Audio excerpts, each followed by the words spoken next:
بسم اللہ الرحمن الرحیم اللہم صلی علی سیدنا محمد وعلی آل سیدنا محمد وبارک وسلم۔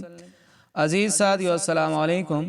سیرت انفو میں آج ہم آپ کو برکت کے بارے میں بتانے والے ہیں۔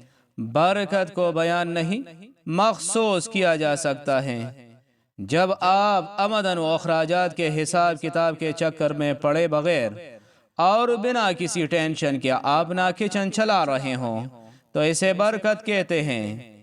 چاہے آپ کی آمدن 1,00,000 ہو یا 1,000، اس کی سب سے بڑی نشانی دل کا اطمینان ہوتا ہے، جو کہ بڑے بڑے سیٹھوں اور سرمایہ داروں کو نصیب نہیں ہوتا۔ اگر برکت دیکھنی ہو تو سخت گرمیوں میں روڈ کھودتے کسی مزدور کو کھانے کے وقفہ میں دیکھ لے، جب وہ دیوار کی اوٹ لے کر اپنی چادر پھیلا کر بیٹھتا ہے، اس کیفیت میں جو قرار اور دلی اطمینان اس کو محسوس ہو رہا ہوتا ہے، وہ کسی لاکھ فتی کو میک ڈونلڈ اور KFC کے مہنگے برگر کھا کر بھی نصیب نہیں ہوتا۔ برکت کی ایک صورت یہ بھی ہے کہ اللہ تعالیٰ آپ کو اور آپ کے گھر کے افراد کو کسی بڑی بیماری یا مصیبت سے محفوظ رکھتا ہے۔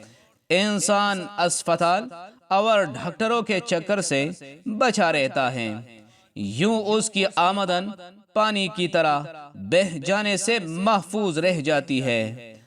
برکت کی ایک صورت یہ بھی ہے کہ آپ کی بیوی قناعت پسند اور شکر گزار ہیں، وہ تھوڑے پر راضی ہو جاتی ہے، کپڑوں، میک اپ اور دیگر فرمائشوں سے آپ کی جیب پر بوجھ نہیں بنتی، یوں آپ کو اطمینان قلب کے ساتھ ساتھ مالی مشکلوں سے بھی بچا لیتی ہے۔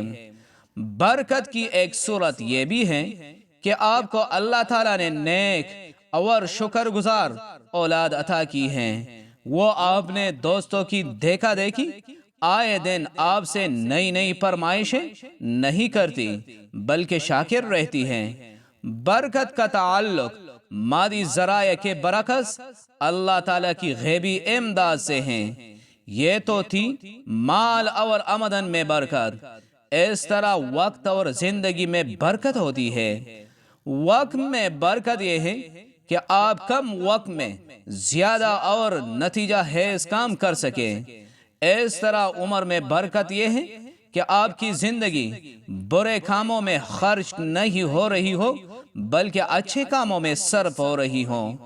آپ کی کم محنت کا پھل زیادہ آمدن یا پیداوار کی صورت میں نکلنا بھی برکت ہے۔ برکت اللہ تعالیٰ کی طرف سے اپنے بندے کے لیے اسپیشل انعام ہے۔ برکت کے حصول کا نہایت آسان طریقہ صدقہ کرنا ہے۔ عزیز ساتھیوں، سیرت انفو میں آج کا ہمارا موضوع اختتام کو پہنچا۔